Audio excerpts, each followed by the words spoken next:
Welcome to another deep dive, everyone.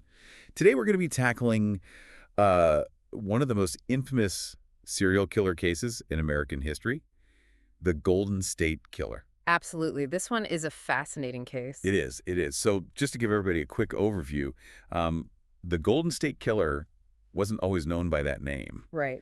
In fact, he was linked to 3 different crime sprees over several years in California. And each one had its own terrifying nickname attached to it. Yeah, we're talking about the Visalia Ransacker, the East Area Rapist, and the original Night Stalker. And what makes this case so unique is that for years, investigators didn't even realize these were all connected. Yeah, that's crazy to think about, right? Like, you've got these different law enforcement agencies working on these seemingly separate cases. Exactly. And it was only through some really incredible detective work and, the advent of DNA technology that they were finally able to piece everything together. It's wild. So I guess the big question is, who was this guy? Like, how do you go from seemingly normal to committing these horrific crimes? Well, let's start with his name.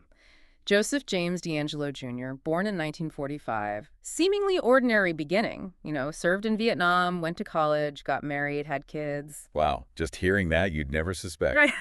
Not at all. But when you dig deeper, you do find some unsettling hints, even early on. Like what? There's some speculation about potential childhood trauma, and then as a teenager, there were reports of burglary and animal cruelty. Yeah, those are pretty big red flags. Definitely not what you want to see. And, okay, get this. This is the part that really gets me. He becomes a police officer, That's right. serving from 1973 to 1976. Talk about a mind-blowing twist. It adds a whole other layer of complexity to the case, doesn't it? Yeah. This guy's sworn to uphold the law, out there breaking it in the most horrific ways. Yeah, and I think it really makes you question how well you can ever truly know someone, Absolutely. Like, he was married for a good chunk of this, living this double life. It's chilling. Absolutely chilling. Okay, so let's start breaking down the timeline of his crimes a little bit. I think it makes sense to start with the Visalia Ransacker, since that seems to be where things kicked off.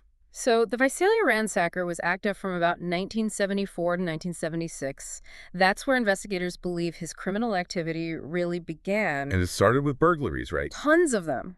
Over 100 burglaries in Visalia, California. Over 100. Like, was he just after valuables or something? It's actually stranger than that. He'd steal some things, but they were often pretty random, low-value items. Okay, so what was the point? What was he doing? That's the creepy part. He wasn't just stealing. He would arrange things in the houses, leaving what investigators called warning items against doors. Warning items like what?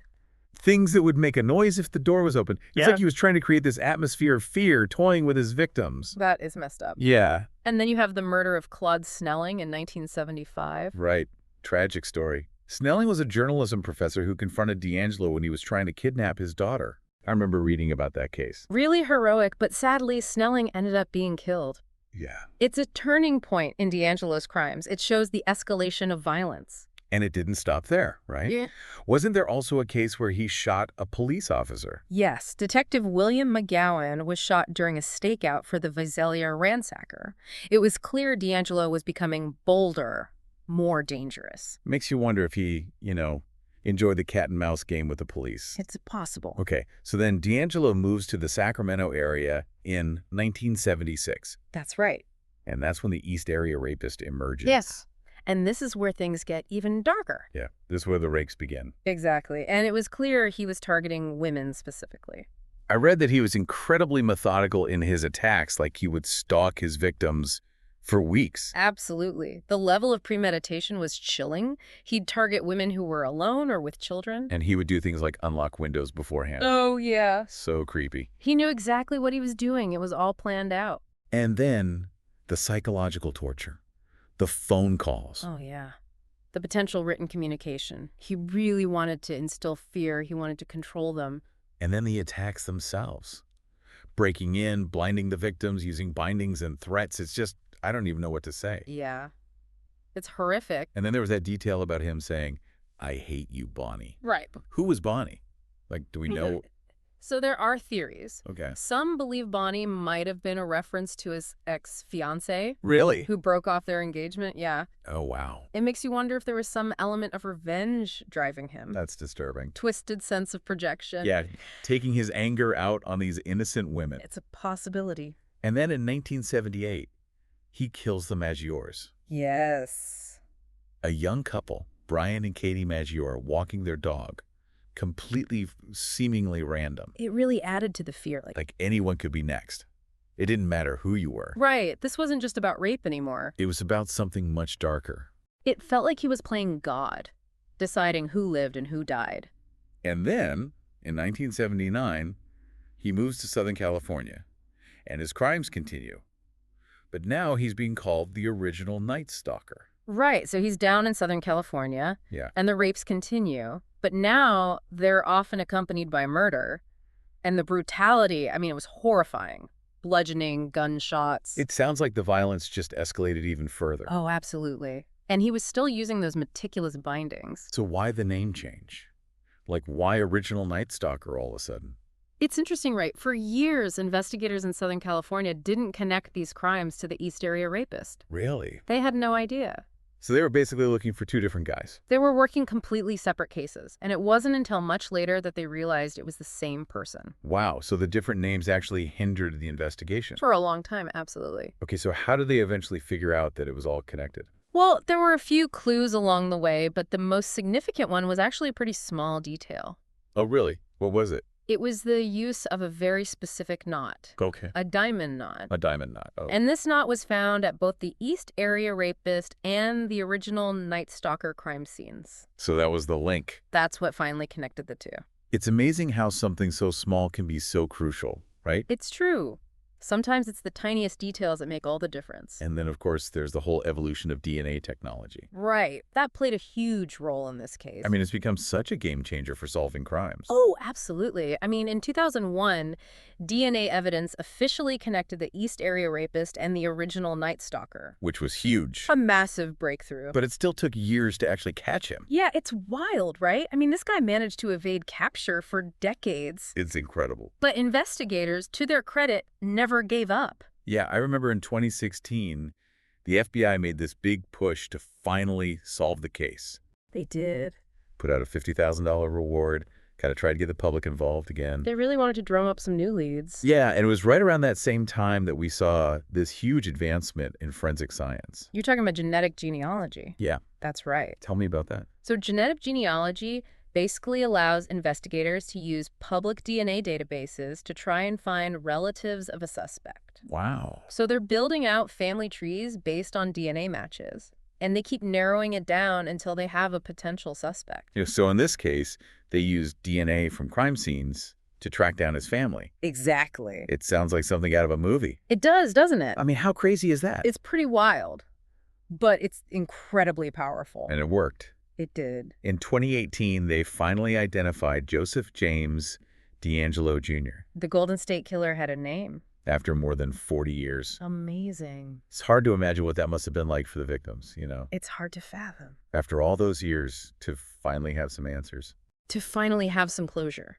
But then you have the trial, and because of the statute of limitations, they couldn't actually charge him with all the rapes. Unfortunately, no. I mean, how is that possible? Well, the statute of limitations is basically a legal technicality that prevents prosecution for certain crimes after a certain amount of time has passed. But he was charged with the murders and the kidnappings. Right.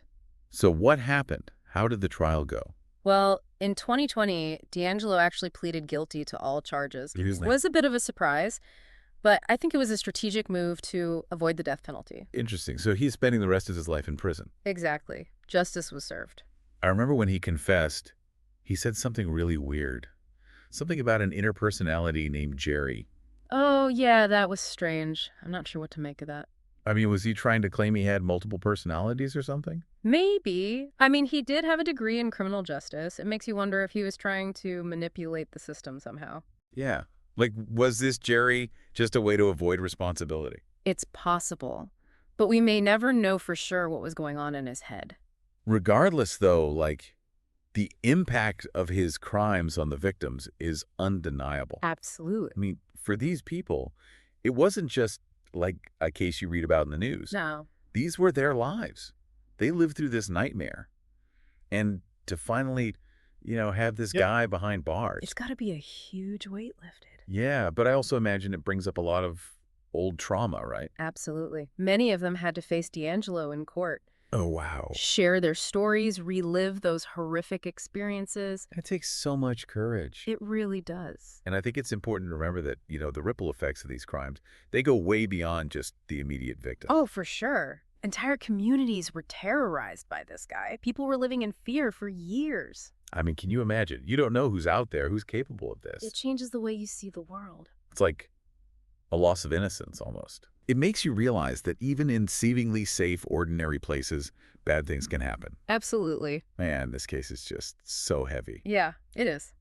But I think it's so important to talk about these things, Right. to learn from them. It's how we grow. So if you had to pick one big takeaway from all of this, what would it be? I think for me, it's that evil can wear many masks. D'Angelo was a husband, a father, a police officer, someone who, on the surface, seemed totally normal. And yet underneath it all, he was this monster. Exactly. And I think that's a chilling reminder that we don't always know what's going on behind closed doors. Yeah. It's also pretty amazing how far forensic science has come, Oh, absolutely. like without DNA evidence and, things like genetic genealogy, who knows if they ever would have caught him. This case was a real game changer in that regard. Yeah. It kind of paved the way for all these new investigative techniques. It gave hope to a lot of families who are still searching for answers in cold cases. That's true. Yeah. But it also brings up some ethical questions, right? Oh, yeah, for sure. I mean, using genetic genealogy to solve crimes, it's still pretty new. Yeah. There's a lot of debate about privacy concerns, like how far is too far. Yeah. It's a slippery slope. I mean, it's important to solve crimes, but we also have to protect people's rights. It's a delicate balance. Well, I think we've covered just about everything on this one. We really went deep. We did. From the Visalia Ransacker to the East Area Rapist to the original Night Stalker, it's been a wild ride. And, for decades, nobody knew who this guy was. It's crazy how he was able to stay under the radar for so long. It's a testament to how cunning he was. And then finally, after all those years, justice is served. It's pretty remarkable. It is. Well, for anyone listening who wants to dive even deeper into this case, there are some incredible books and documentaries out there. Absolutely. Michelle McNamara's book, I'll Be Gone in the Dark, is a must-read. She was so dedicated to uncovering the truth about the Golden State Killer. I've heard great things about that book. And sadly, she passed away before he was caught. She did. But her work was so important in keeping this case alive. Yeah, it's a reminder that sometimes justice takes time and that we should never give up hope. Never give up hope. Well, on that note, I think we'll wrap up this deep dive. Big thanks to everyone for listening, Thanks for having me. and we'll see you next time.